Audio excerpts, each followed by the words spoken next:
Сәлем достар, бүгін мен сіздермен ракушкасы безе жасаймыз. Құрамы өте оңай, дәмі өте керемет болып шығады.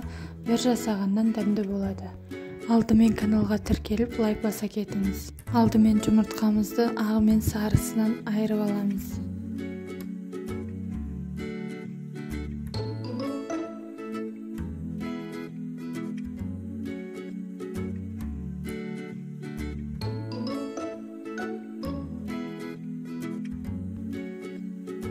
Енді үстінен қаймақты саламыз. Үстінен еріп тұрған бөлме температурасындағы сары майымызды саламыз.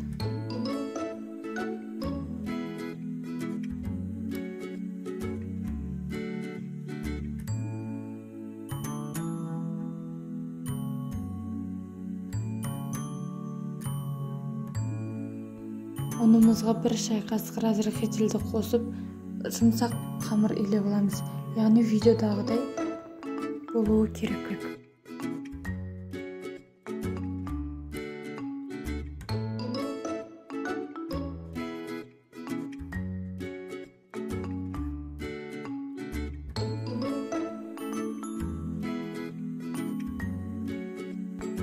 Дәл осылай видеодағыдай бөлінген кезде оңай бөлінетін жұмсақ қамыр дайын болуы керек.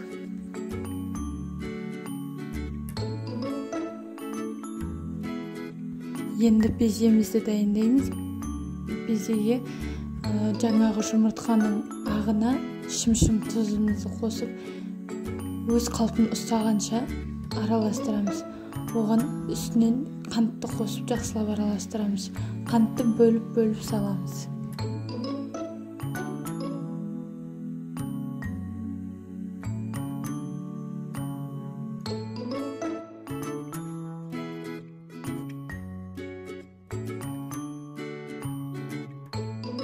Безенің дайын болғанын осылай қарасаңыздар болады.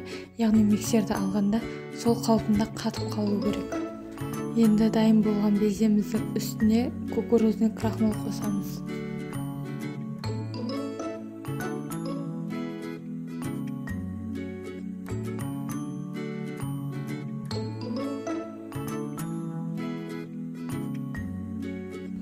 Дайын болған безені кондитерлік қапшыққа салып аламыз.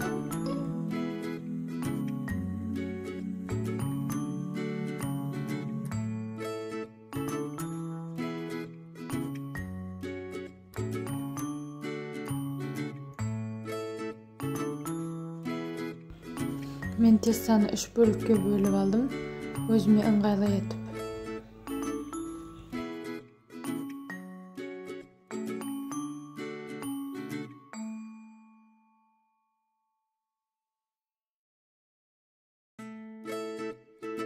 Енді жұқа етіп жайып аламыз.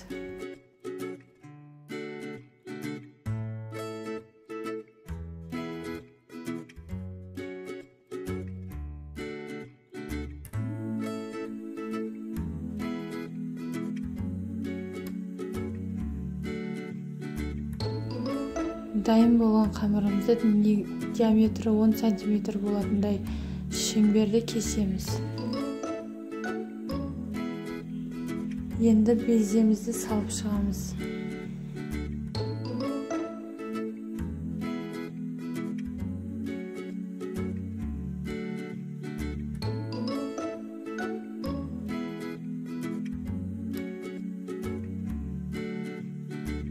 Барлығына салып болғаннан кейін дәл осылай видеодағыдай пельмен түйген сияқты қылып түйіп шығамыз. Пельмен түйгеннен ерекшелігі кішкене беземіз шығып тұруы керек. Дәл видеода көрсетілгендей етіп түйесіздер.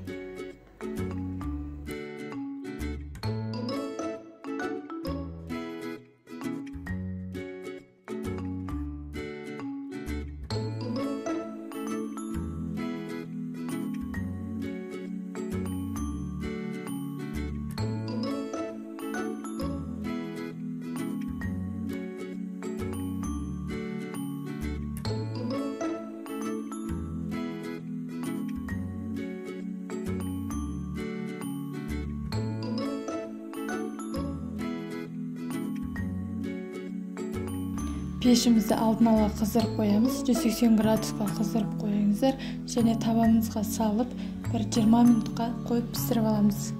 Менде пеш қатты қыздырғандықтан 20 минутта пісті. Ал сіздерде әрқалай болуы мүмкін. Қызарғанына қарай алсаңыздар болады.